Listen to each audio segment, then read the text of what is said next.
Well, thank you very much to Guillaume Alvarez there, speaking to Pantano Racing's Ruben Wire. Now we get underway with the second qualifying heat for X30 Master and Gentleman. On the road, Gary Edwards did win yesterday, however, was penalised for causing an avoidable collision. We've got two starting from the dummy grid, it looks like.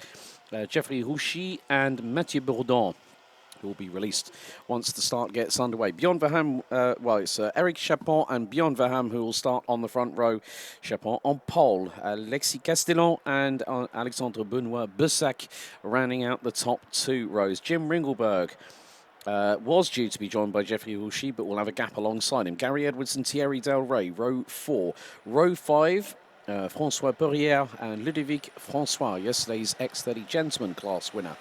Junior Jomot and Stéphane Marchioni round out row 6. Mathieu Bourdon, Jeremy Landaluti, Nadir Kabaj, Arnaud Schaeffer, Giacomo Napolitano, Patrick Privé, François Vautier, Didier Launay, Didier Barth, Philippe Tutin, Stéphane Denis, Christophe Auger and Lucky Pion round out the grid. Lights are out and we're underway for 10 minutes plus an additional lap.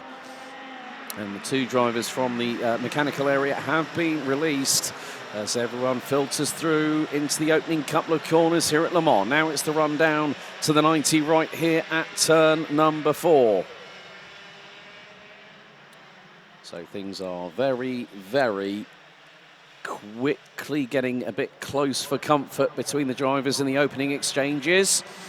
We've had one backwards off of turn 7, having had a little touch from behind, tried to catch the number of the driver, but we'll have to wait for the timing to update. These drivers now will be making their way through into sector number 3. It looks like Mathieu Bourdon might have been the driver that might have been spun around, or possibly, it's Patrick Privé in the number 524, having a 29.6 second sector. But at the moment, leading the way, Eric Chapon is in second as Alexandre Benoit Bussac and Jim Ringelberg get their way past Alexis Castellon, who was running second before Bussac and Ringelberg went line astern and decided to get through using the curbing on the inside of turn number 1. But Chapon, like we saw in the first qualifying heat yesterday, Guillaume, starting to extend a little bit of an early advantage to the tune of about 0.6 of a second.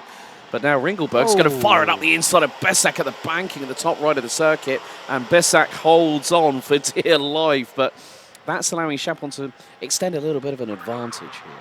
Yeah, definitely so, avec Eric Chapon. Donc, belle entame de course depuis la pole position pour celui qui a hérité de la victoire hier. Oui, accrochage là-bas juste avant la chicane entre le numéro 408 et l'un de ses concurrents. De qui s'agit-il là-bas? Junior Jamot et Arnaud Schaeffer got collected each other. Ah, effectivement, le 409, pardon, Arnaud Schaeffer et Junior Jamot, malheureusement là-bas, qui vont voir leur épreuve réduite à néant. C'est bien dommage, malheureusement pour eux. Eric Chapon, donc, qui lors de cette première manche qualificative, c'est donc Jim Ringelberg qui avait remporté la victoire dans cette première manche qualificative après la pénalité de 5 secondes de Gary Edwards. Donc autant pour moi c'était Jim, le pilote privé lors de son chassé des cartes en 3e position. Vous pouvez le reconnaître à son casque vert pour l'instant, le vainqueur 2023 de la Iame Series Benelux et favori cette saison à sa propre succession. Il n'avait pas eu vraiment la chance qu'il aurait bien voulu avoir lors du mondial de Portimao la saison précédente. Mais l'un des protagonistes de la catégorie Master, à n'en pas douter, Jim Ringelberg. Une victoire dans la besace, peut-être une deuxième. Il va aller tout faire sans doute pour la chercher.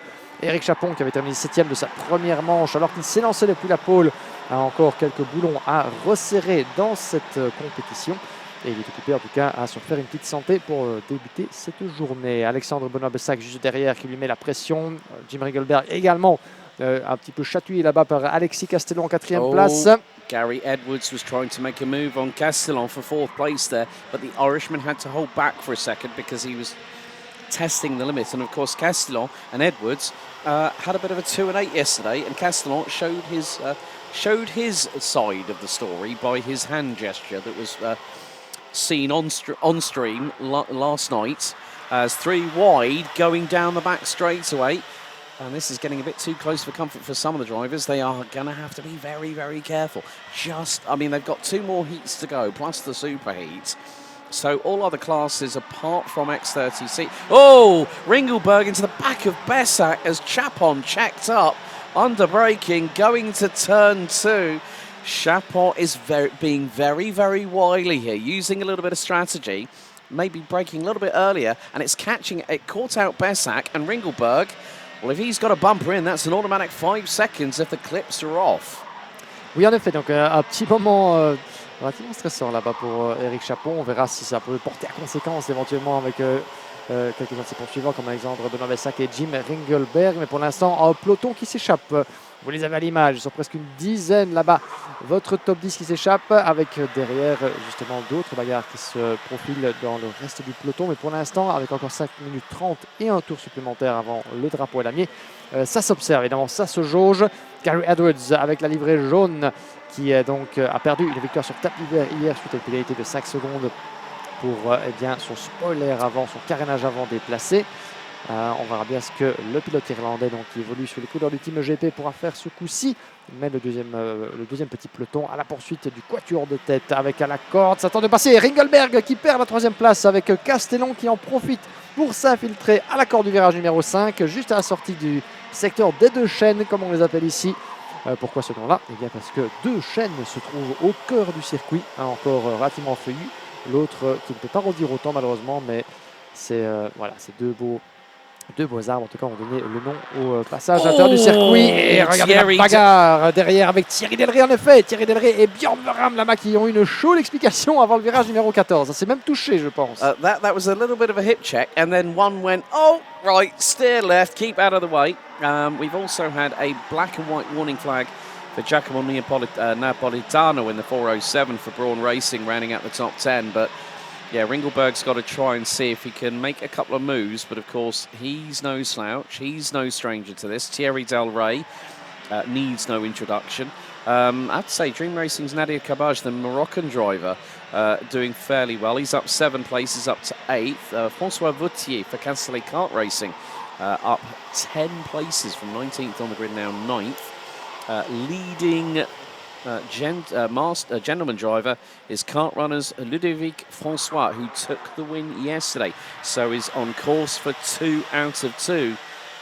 But it looks like Eric Chapon really having the measure of everyone else behind him, including Alexandre Benoît Bessac and Alexis Castellon. Oh, again, a little bit of a touch from behind on the number 411, courtesy of the 469. But again, it's just been very, very close. And, oh, that's a brilliant move there by Castellon. Up the inside of Bessac, through the 90 right at turn number 4. So that just goes to show you know, if you have a little bit of a touch, a little bit of rubbings racing, they do say that karting's a non-contact sport. That's the first time I've said that this weekend. It's more to the point, it unsettles the back end of the kart in front. And if you know that that does happen, and you see the back end getting a little bit loose, then there's your opportunity to try and get through. And from that aspect, Castellon used that to absolute perfection. Effectivement, oui, Alexis Castellon qui vient de se franchir donc l'écueil est passé devant. Alexandre Benoît Bessac, donc bien belle manœuvre de la part du pilote du Renault Racing Team. En 2e position, 3 petits dixièmes derrière Eric Chapon qui pour l'instant eh bien, mène une course relativement sage, sans nuage. Mais ça pourrait bien s'assombrir à l'horizon puisque Castellon revient très très fort sur le leader, le numéro 411, qui va avoir bien du mal à résister, j'ai l'impression. Sa petite avance de quelques mètres eh bien, vient de fondre en l'espace de 2 virages. Alexis Castellon qui est sur un excellent rythme depuis l'entame de cette épreuve, même si le meilleur tour en course est à l'œuvre de Bjorn Veram. Et le banking aurait pu être une première opportunité pour Castellon, qui a tenté d'aller chercher Chapon, mais qui a fermé la porte de manière relativement brusque avant même le point de freinage. Je crois que ça a surpris légèrement Castellon, qui va devoir s'y reprendre à une fois supplémentaire. Et gare évidemment au retour derrière de Alexandre Benoît Bessac, Jim Ringelberg, qui n'ont pas dit certainement leur dernier mot sous la pression de Gary Woods. Et regardez qui revient derrière, qui est bien prêt à se mêler à la lutte pour, pourquoi pas, les places d'honneur et qui sait peut-être même la victoire. C'est Thierry Delray évidemment qui revient à la queue de ce petit peloton de tête en 6e position. 1 minute 30 et 1 tour. On est encore loin d'avoir tout vu, mon petit doigt me dit, dans cette épreuve. Avec Chapon qui tient toujours le bon bout, mais qui est pour l'instant sous une pression grandissante de virage après virage. Alexis Castellon derrière, vous le voyez, jauge un petit peu les trajectoires de son adversaire et il ne brusque pas le dépassement puisqu'il sait que toute porte entrouverte pourrait profiter également à ses poursuivants comme Bessac et Jim Ringelberg juste derrière. Donc ça va être très très serré là-bas puisque ils sont plusieurs à pouvoir prétendre à la victoire finale dans cette manche qualificative, la première de la journée pour les Masters Gentlemen qui en disputent un total de 3. Et regardez à l'accord du virage numéro 14, c'est l'opportunité que Alexis Castellon attendait. La porte est ouverte, pas de résistance de la part de Rick Chapon qui sans doute préfère la jouer safe comme on dit, donc la jouer vraiment sur le long terme. Il va tenter évidemment de contre-attaquer. Voilà la réponse de la part d'Eric Chapon au freinage juste avant l'épingle du virage numéro 1 et ça repasse en tête pour Chapon. Très très belle passe d'armes derrière et Alexis Castellon qui est parvenu fermer la porte pour ne pas perdre davantage dans la lutte pour la victoire. Et le voilà qui repasse, superbe passe d'armes, Chapon qui doit admettre sa défaite pour l'instant. Castellon qui repasse en tête. Well, I also saw Gary Edwards trying to fire it up the inside of Jim Ringelberg going through into turn 2. So very, very close between the privateer in the 447 as that is Bessac through for second. Ringelberg now through for third. So Chapon has dropped to fourth. Gary Edwards has got Thierry Del Rey looking towards the left of him down the back straightaway. That's a great move from Gary Edwards, the Irishman from Eichmann's Grand Prix racing team, up through on Eric Chapon from EC Automobile. And now Ringelberg is going hunting, so is Thierry Del Rey, so is Bjorn Verham. The top 7 over the line were covered by 8.74 tenths of a second. That is next to nothing in the world of karting. But at the moment, Alexis Castellon for the Renault Racing Team leads the way. Alexandre Benoit Bessac and Jim Ringelberg ran at the top 3, followed by Gary Edwards, Eric Chapon, Thierry Del Rey, and there is a move. Almost, yeah. Yeah, that was. Yeah, I think it's now. There's the move. Did you see that? Was a brilliant switchback from Ringelberg. That was priceless. But Bessac is going to try and fire it up the inside. He nearly opened the door there for Edwards. It really is coming down to the kibosh because now out of the final corner, it's going to be Alexis Castellon. Punches the right fist in the air and takes the win. Jim Ringelberg finishes second. 6.5 tenths behind. All that scrapping behind Castellon allowed him to get away. And, well, there's a little bit of discussion happening between Jim Ringelberg and Alexandre Benoit Bessac, who ran it out the top 3. Gary Edwards and Thierry Del Rey ran out the top 5 ahead of pole setter, driver who led for quite a lot of the race, Eric Chapon from EC Automobile. Bjorn Verham and Nadir Kabaj ran out the top 8. François Vautier and Giacomo Napolitano ran at the top 10. François Perrier rounds out 11th, and Ludovic François takes a win in the gentleman class.